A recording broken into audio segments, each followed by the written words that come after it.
Hey there, welcome to episode 13 of the FFS Talk audio program. I am your host, Dan Hugo. Today is it's later in the evening, February 21, 2024, a cloudy Wednesday evening here in Las Vegas in a week of wet, rainy, drought-solving weather, which is playing havoc with my voice, unfortunately, but we will make it through. Today we're going to talk about everyone in silos. Is this good or bad? Hint, not good. There is a time and a place for social silos, where two or more people, individuals, need to conduct business away from others, whatever that business might be, personal, business, critical, not so critical, planning a surprise party, good reason to be in a silo. Whatever that business may be, is it good, though, when silos become the primary landscape feature across an ecosystem? So as usual, focusing a little bit more on the greater Vegas entrepreneurial innovation ecosystem as usual. But what happens when insulated social silos are the norm? The show notes, wherever you found this podcast, should include a links section. I will say right now, as I transition from hosting the primary point of publication of my audio programs, my 4 that I produce each week as of right now, the links will almost certainly move to a episode webpage. Keep that in mind. But for the moment, the links, you should be able to see my buymeacoffee.com/DanHugo link, wherein I place some information about my various audio programs and other projects. You are not obligated in any way to buy me a coffee. However, if you do, it will actually go towards coffee. I have indicated some of my current, you could say favorite, but commonly found coffee beans, also on that profile page. As well, my ko-fi.com/DanHugo page, ko-fi.com. Part of the goal of the anti-silo effort is a platform that we're developing with the Innovate for Vegas Foundation, of which I am the managing director. It's a public charity. Open platforms, getting away from siloed community, micro-community, private, direct message, and so on. So that's something that will come up. But I do use these 2 sites, especially Buy Me a Coffee, as one way outside of my normal platform engagement and whatnot to have a connection that's like out of band. So they will always point to, at the time of this recording, to the Spotify pages, I think. Spotify for podcasters is what it's called, I think. Profile, there are some links to some other places to find the audio program that you're listening to now and others. And then over time, we'll migrate to more self-driven, personally managed points of publication. 3 more links. Conway's Law. I think I've talked about this on this program before. I certainly have on the Cafe Genius Impresarios program. Conway's Law, I have a link to the Mel Conway's website, the eponymous creator of that law. It's about how systems are developed based on how the people using the system, or who will depend on it, or basically the origin story for a platform or tools, is most of the time rooted in the way those people communicate, interact, execute their plans, etc. So it's basically your tools will mirror your organization. We'll see why this is important in a moment. I should just include it as a default link to the Cory Doctorow article on, I always say, impoopification, to keep it clean, relatively clean. It goes through the life cycle of pretty much not only the software platforms that most people know about today, the TikTok, Facebook, Twitter, Instagram, etc., life cycle from innovation to pure, unadulterated profit taking. In a capitalist system, that's supposed to be not okay, not bad, but it's not okay the way things unfold. I tend to agree with Cory's views on this. Impupification, or the adult form, can take shape in most places. Anytime something becomes popular, it can go this way. We'll talk about that more, like I said. And I read a book probably 3 months ago, 2 months ago maybe. Behave. I just have let me get the full title here. Behave: The Biology of Humans at Our Best and Worst, by Robert M. Sapolsky. This is a neurochemical view on things like tribalism, interactions, learning, etc. Why we do things, and the biological reasons, the neurochemical reasons, not just mood, although there's biological reasons for that. But yeah, why we do things, and in particular the us-them scenario, which we'll get to. And that's all. Those are the links. On with the show.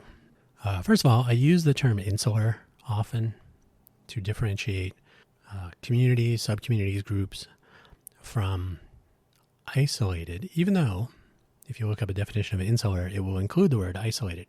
However, when you have insular communities, you can probably look around you right now. An insular community, say you have a Discord server for a group, maybe you listen to a podcast, you are a fan of a movie or a YouTuber, or whatever it is. A Discord community, quote unquote community, around a particular interest or topic or whatever. If you enable anyone to join, the Discord server is not generally searchable by, you won't find links in the larger internet to a particular post or a particular channel in your Discord server. So you can say that's an insular community. If you make your Discord completely private so that invitations are obscured, not anyone can join, you must be personally invited or referred, maybe there's a membership, then you are insular, but you are also isolating the community from the larger public. So the differentiation comes down to proaction. Insular communities tend to look within, but are not necessarily keeping people out. There's not so much gatekeeping as an inward focus. Isolated communities tend to keep people out, tend to keep to themselves, perhaps for legitimate reasons. There's nothing necessarily wrong with an isolated community, nothing necessarily wrong with insular communities, but it is important to be aware when those are the case. If your communities are all insular, it can be disconcerting when someone who doesn't know better, like myself, explores what other communities are doing, and you begin to hear the same things, the same concerns, the same challenges. And you're like, how come we're all talking about the same things, but we aren't talking to each other? So that is a concern. That's one of the things we'll sort of cover here. By the way, this is a great topic for discussion, especially if you find yourself in a community that doesn't interact with other communities. So if you're in a silo and you're looking around wondering what's going on in those other silos, come on down. This will be an ongoing topic. This is a problem, quote unquote problem. Maybe it's a perfectly wonderful thing in the Greater Vegas entrepreneurial innovation ecosystem. So I think it's worth talking about. Conway's Law, social structure, and the systems we use. So like I said, Conway's Law suggests that we construct systems that mirror our social or human counterpart organization. So if we are going to use a platform or tools, we will tend towards similar implementation or constraints, right? If we want to be a private group, we'll spin up a Discord server and we won't invite anyone, just the people we know. If we want to only do, a private Facebook group, for example, we want to only do a WhatsApp private chat group. So you're keeping your group isolated or insular, and that will probably come down to the way your group functions in real life. So Conway's Law, very interesting. It comes into play a lot with my industry in software engineering, the way things get built is often a reflection of the development team, management, product, project, perception of the user base or customer base that will use the tools. So to quote, I did a link to Mel Conway's website with a page. On that page, you'll find a link to his original article on the topic, and there's a Wikipedia page and so on. But I've dragged a quote, his one version, one form, as he says, of his thesis. Any organization that designs a system, defined broadly, will produce a design whose structure is a copy of the organization's communication structure. So that's what I've been saying. It's almost like I read it ahead of time. But yeah, Conway's Law, I came upon this a few years ago. It's an interesting idea. And once you kind of note what he's describing, you can look around and say, yeah, that does make sense. Law might be a strong word, but it does tend to happen. Maybe it's a result of comfort. Maybe like we're comfortable in the way we interoperate, so we'll implement that in software or whatever methods we use.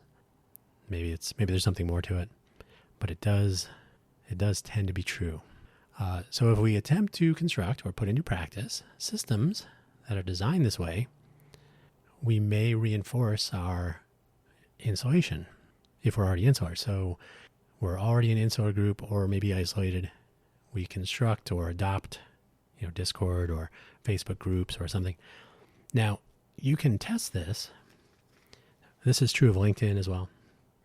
If you have a LinkedIn, and this is true of LinkedIn in general, it is entirely possible that something you post on LinkedIn will require a viewer, even if it's found via a Google or other search, will require that they log in to view whatever the content is, whether it's your profile or an article or whatever. So you're operating in an insular community. That content may be visible once I sign up for a LinkedIn account. So those are the platform rules. You may want the world to see what you've written, but LinkedIn wants to make sure they know who in that world is seeing what you have created.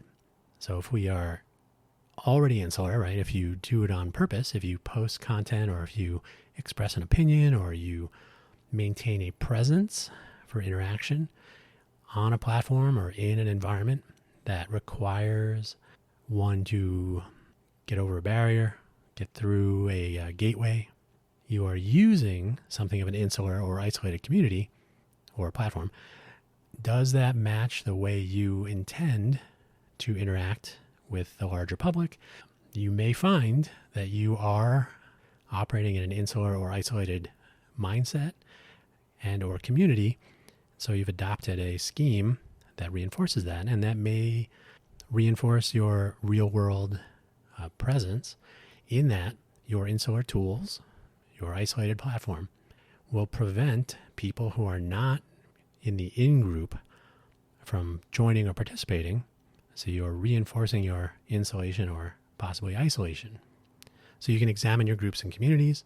Do they keep to themselves? Do they tend to favor reinforcing this insulation by keeping discussions private?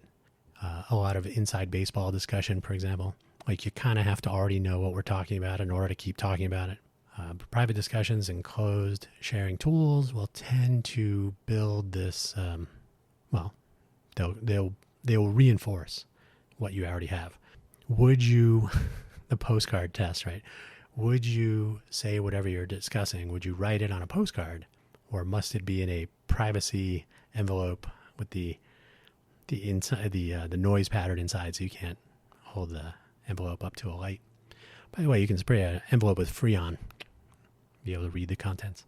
So one thing that's important, though, your platforms, especially if they're monetized, even a free tier, Discord, you can create a server and do a lot of things for free, but your platform doesn't care about you. They may have rules about community health and so on, but impoopification does win out. Ultimately, platforms not only need to pay their bills, which is totally fair, but they probably want to grow, realize a profit, pay investors possibly.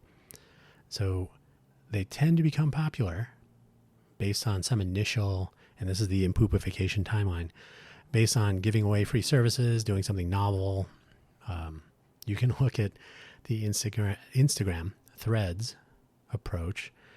They had massive growth for their free, soon-to-be one-day federated messaging platform that was built with the Instagram population of users.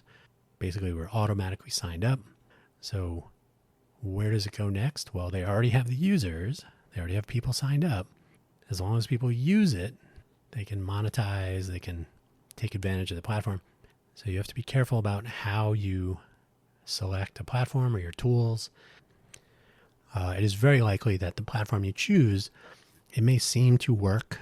It may seem to work and do what you need it to do or want it to do, but it isn't written for you. It isn't developed for you. It isn't managed for you. The goal of these sorts of platforms is to make money. They're usually for profit. Now, you may find a completely open, completely charitable entity that creates or maintains platforms for you, or you may develop your own. Who knows? The question then is, will you follow Conway's Law, whether on purpose or just tendency, to build platforms that do the same thing that your in real life group community is already doing? So can you overcome this? Can you say, let's stop being insular. Let's reach out to other groups and communities. Let's make sure that we are always open and transparent.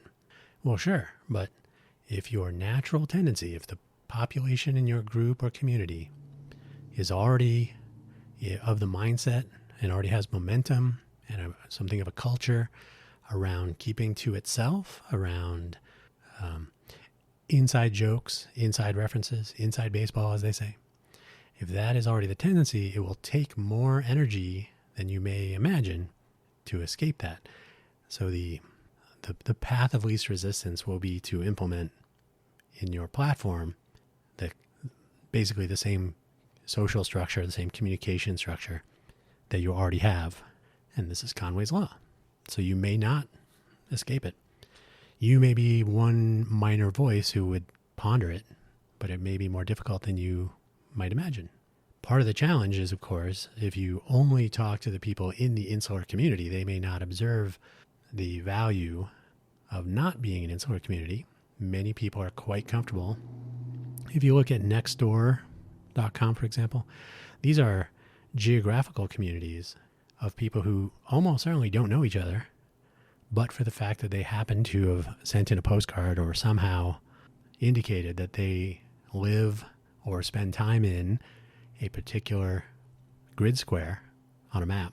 And if you happen to consume nextdoor.com content, if you happen to hang out there, you will find a lot of, little mini clusters of people who spend a lot of time talking about pets and about strangers walking or driving, or obviously some of the crime and safety issues like package theft or shady characters. Might be some utility there. But quite often these are people who become familiar with each other. They rely on this geographical insulation. They'll make familiar references. Anyone who comes to a group or finds a discussion may say, where is this exactly? Because everyone else, especially on a particular discussion thread, already knows. So it can take effort. And if you already have momentum behind being insular or isolated, it can be tricky to open up. So why do you form groups in the first place? Well, there is strength in numbers, of course. We are a tribal biological entity, species, genus. Oh yeah, I think we're a species. We're a genus. We're probably a species, I guess, right? So there's always strength in numbers. So we are tribal. We like to be in social groups. We like to be able to rely on someone we know being behind us. If we're going to be in a vulnerable position, you want to know who has your back, right? So strength in numbers. We reinforce the interests and efforts that we are focused upon and putting our time into. We can focus our attention and share ideas. And again, we tend to know what we're talking about because we have ongoing discussions. Groups are not necessarily episodic. There can be long story arcs with long-term relationships, long-term discussions. I was going to say well understood, but well-known focal areas. They may or may not be well understood. That depends on how much groupthink is at play. But there could be protection and cohesion within a group or within a community. If you want to think group as a smaller version of a community, something like Nextdoor, probably not much cohesion, probably very little in the way of protection other than sharing of geographical information when it comes to some safety issues or maybe some topical observations like garage sale or, hey, what's that building? There's a road construction, whatever. There will be geographical and temporal commonalities that might be interesting. But you can build a group on shared experiences or other commonalities that will reinforce the tendency to be insular because, again, you make familiar references and so on. So this can lead to an us versus them scenario where the group, let's say it's a Discord discussion or a Facebook group. The group with so much in common, they've come to know each other, possibly in real life, possibly only online. They may use common references. They may use familiar locations and relative times because the conversation is long term. It's not episodic. So there's no reason to say, fill in a complete street address or a map location. You can make the corner down by the Smiths, by the grocery store. People in a geographical area or people who already know what you're talking about will know what you're talking about. So you don't have to be inviting in your language. So we know what we're talking about. They may not, but they are not in our discussion. So we only have to worry about us, not them. So you run into, this is the silo effect, where we in our silo will continue to reinforce our views, we'll focus our attention on our needs, we'll try to solve our problems, and then when if there are problems, right? And then other silos, that's them. And if you take the time to look into how tribalism works, it's totally natural. It's a biological, an evolutionary biology adaptation. There's a reward system in our neurochemistry that makes us comfortable with familiar and less comfortable with the foreign. I mean, less familiar. We're not talking about any specific identity. We're just saying that there will be the in-group. I'm in this group or community, and the people who are not are them, however that breaks down. So we might compete for resources with them. We might compete for attention, for participation. We might want an outcome that favors our group. There may be a zero sum, so it may cost another group to get what we want. This is the nature of the beast. This is how the world works. So we're not saying that's necessarily bad, but it is important to recognize that if you are attempting to, quote, build a community, unquote, recognize whether you are building a silo, a vertical community, or if you're trying to build something horizontal with a lot of considerations that you don't have up front. You may be thinking, we're going to create a startup scene. We're going to create an arts community. Okay. So if I create a startup scene, but there are people who are not trying to start a company, are they welcome? Well, yeah, of course. Are you sure? What about the arts community? Do you welcome people who are not creative like me? Sure, they're welcome. I'm not an artist. Is that okay? And we had that problem with Code for Vegas. That's why one of the reasons we renamed to Innovate for Vegas, because I'm not a coder was an actual question. So just in the naming of our organization, which was a reboot of an existing, the name had been around for a decade. So Code for Vegas Foundation, we're restarting. I'm not a coder. Is that okay? Yeah. Why wouldn't it be? Well, the name says Code for Vegas. I'm not a coder. There you go. So it's important to understand. You may be conscientiously building, creating, maintaining, allowing to emerge, cultivating a community or group, an organization that is specifically insular because you need to focus on a particular thing or because there is a commonality that by its very nature is insular. Is it exclusive or exclusionary for people who are not in the identity space of the community? And that's a very deep, far-reaching consideration. But in general, you should be conscientious about that. If it's a surprise later that people felt unwelcome and that was not your intention, it's important to ask those questions or be aware of it. If it is your intention, not necessarily a bad thing, but it is something to be aware of. Something that can emerge, possibly unintentionally, you see it a lot now in fandom, nowhere more obvious than with sports, or lately, probably every generation can point to their extreme cases of political fandom, political division, us and them, some vitriol hurled at them. Surely we are correct and you are not. But same thing goes for sports teams or anything. I'm a Star Wars fan. No, I'm a Star Trek fan. Which one's better? New Trek, old Trek? There's always an us and them component. Sometimes it's fun. Sometimes it's educational. Sometimes it's productive. Sometimes not. So tribalism, in a more general form, again, you can read about some of the aspects of the us-them, tribal, evolutionary biology, brain chemistry in the Behave book. See the links.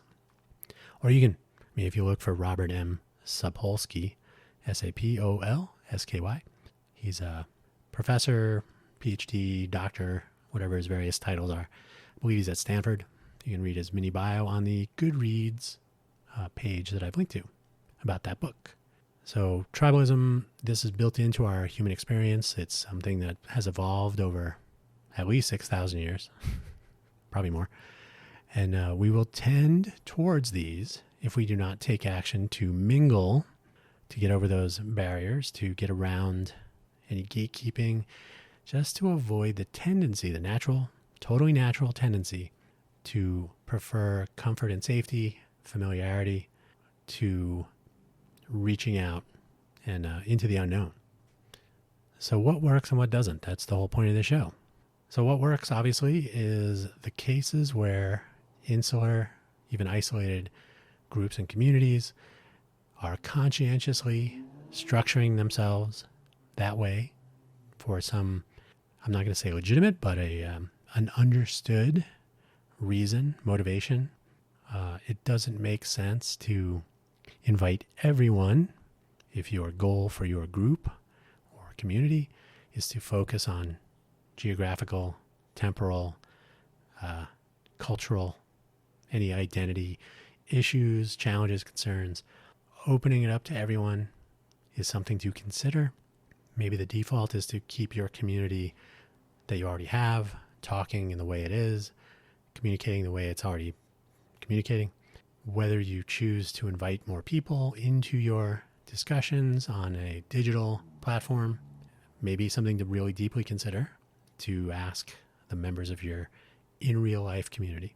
But what does not work is when your insular community, and I've seen this happen here in Vegas, your insular community, someone in the insular community will say, let's build a platform or let's deploy a thing, a Slack, Discord, WhatsApp group, whatever. Let's implement a thing and we'll make sure that nobody says anything upsetting and we'll make sure it's people we know. And you're duplicating your insular community in another form.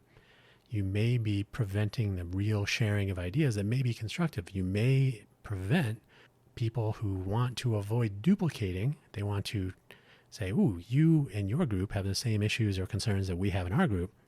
Why are we not working together? Well, because we didn't know about each other. Well, why didn't we know? Well, because we're not talking to each other. We're keeping to ourselves. We're concerned about ourselves in deference to actual interaction. Silly Amazon devices. So the good and the bad are both sort of the same, two sides of the same coin about the value of looking within insular communities, groups, extending in real life insulation to digital form, to platforms, tools, messaging. If everything you do, everything you talk about remains insulated, like for example, you could have private discussions, you could have direct messages. Do you have a public blog or newsletter? Do you have a way for the rest of the world to see what the challenges are, what you're accomplishing, why you're around? You can, anyone who is part of any sort of company or organization or a friend group, there's a time and a place to share, and there's a time and a place to not. So these are things to think about.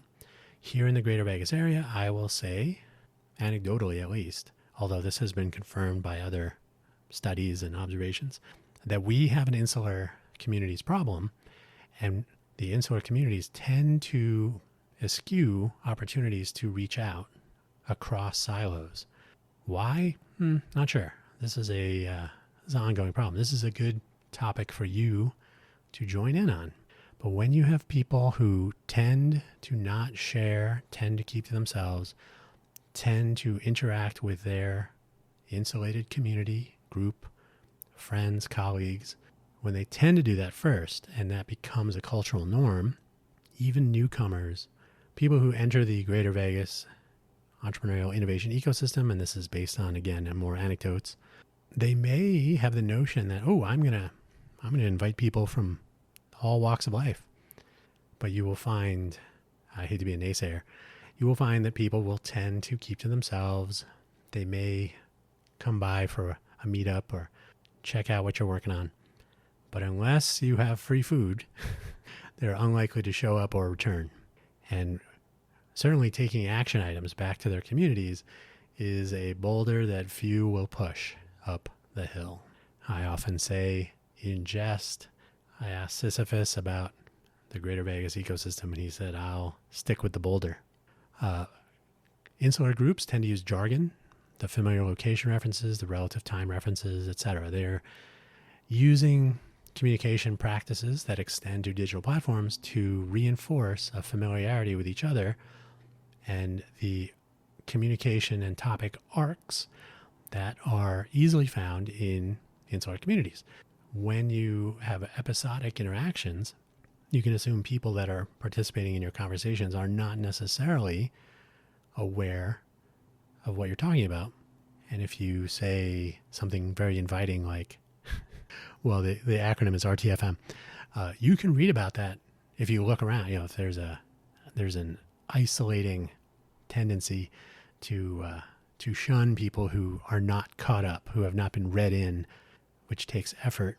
So an insular community can tend to reinforce the insulation by communicating in familiar terms and not necessarily inviting newcomers to participate knowledgeably. I will tell you anecdotally, when I first moved to the Greater Vegas area, the downtown project was just kind of blossoming into it was in its early days. It was 2014. There was at least once, there was a place called the Learning Village. The Learning Village was it was a collection of temporary structures to form something of a school, not officially a school. Unfortunately, it was not on any map. It was not a postal location. It did have an address. The lot did have an address. However, people in the downtown project community might say, hey, we're meeting at the Learning Village. Even though this discussion could occur in public, which it did, newcomers like myself were like, well, what is the Learning Village? I can't find any mention.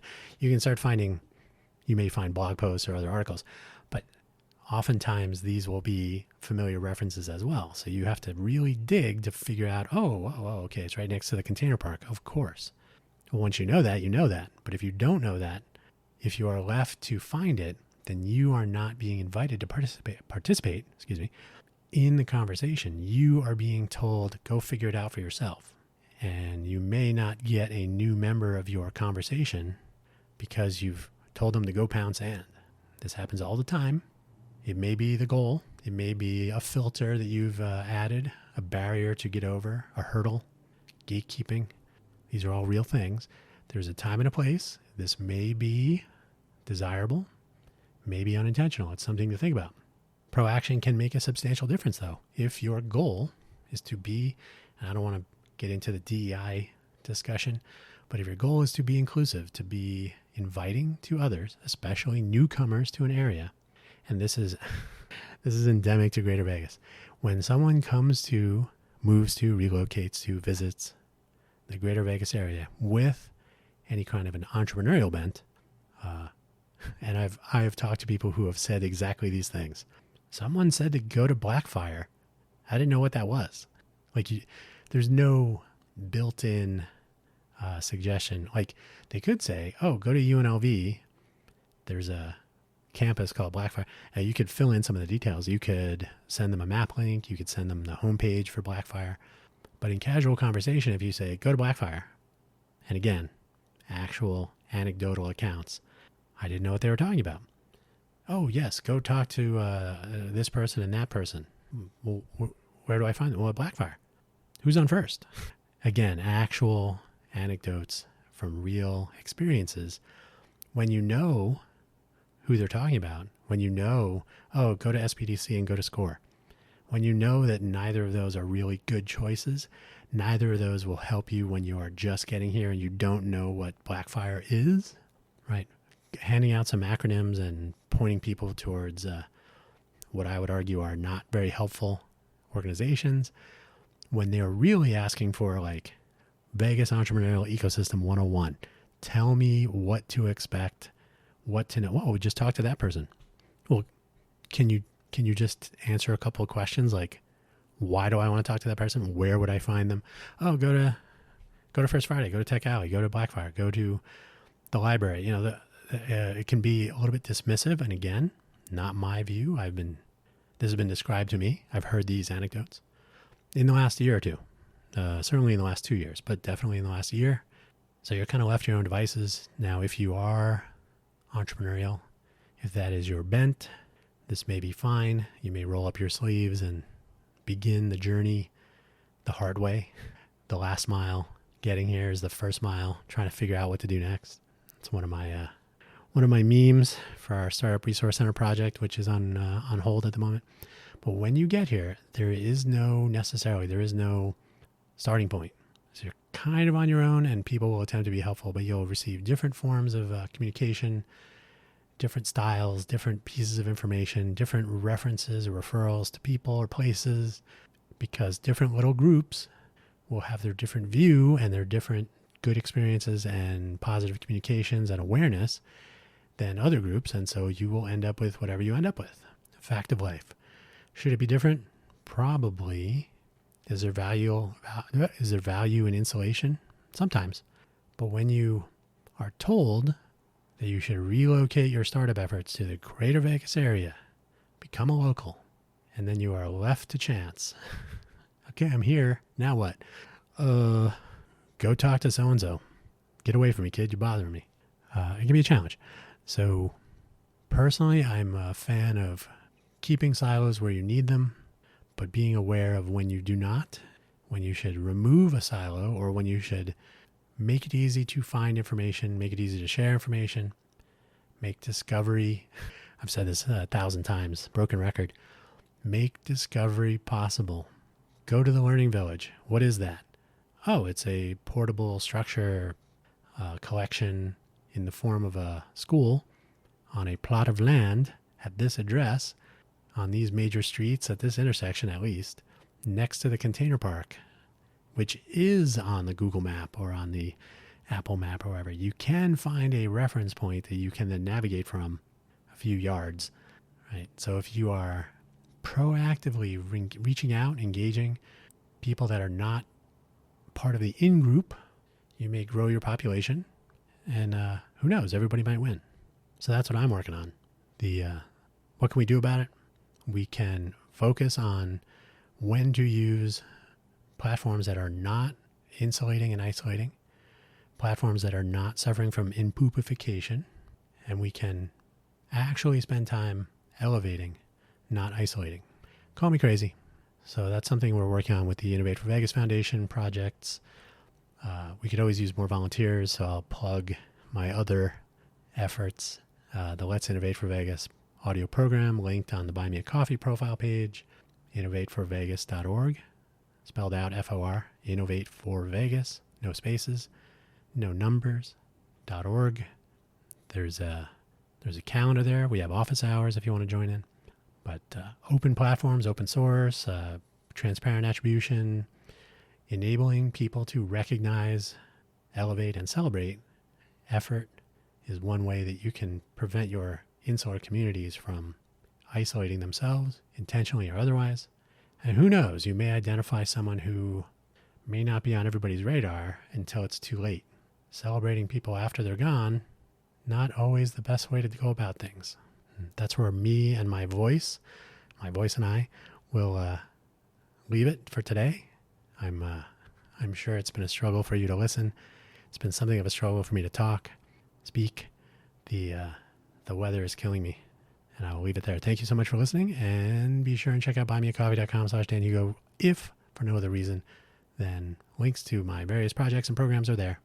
No obligation to spend any money, but do have a coffee either way.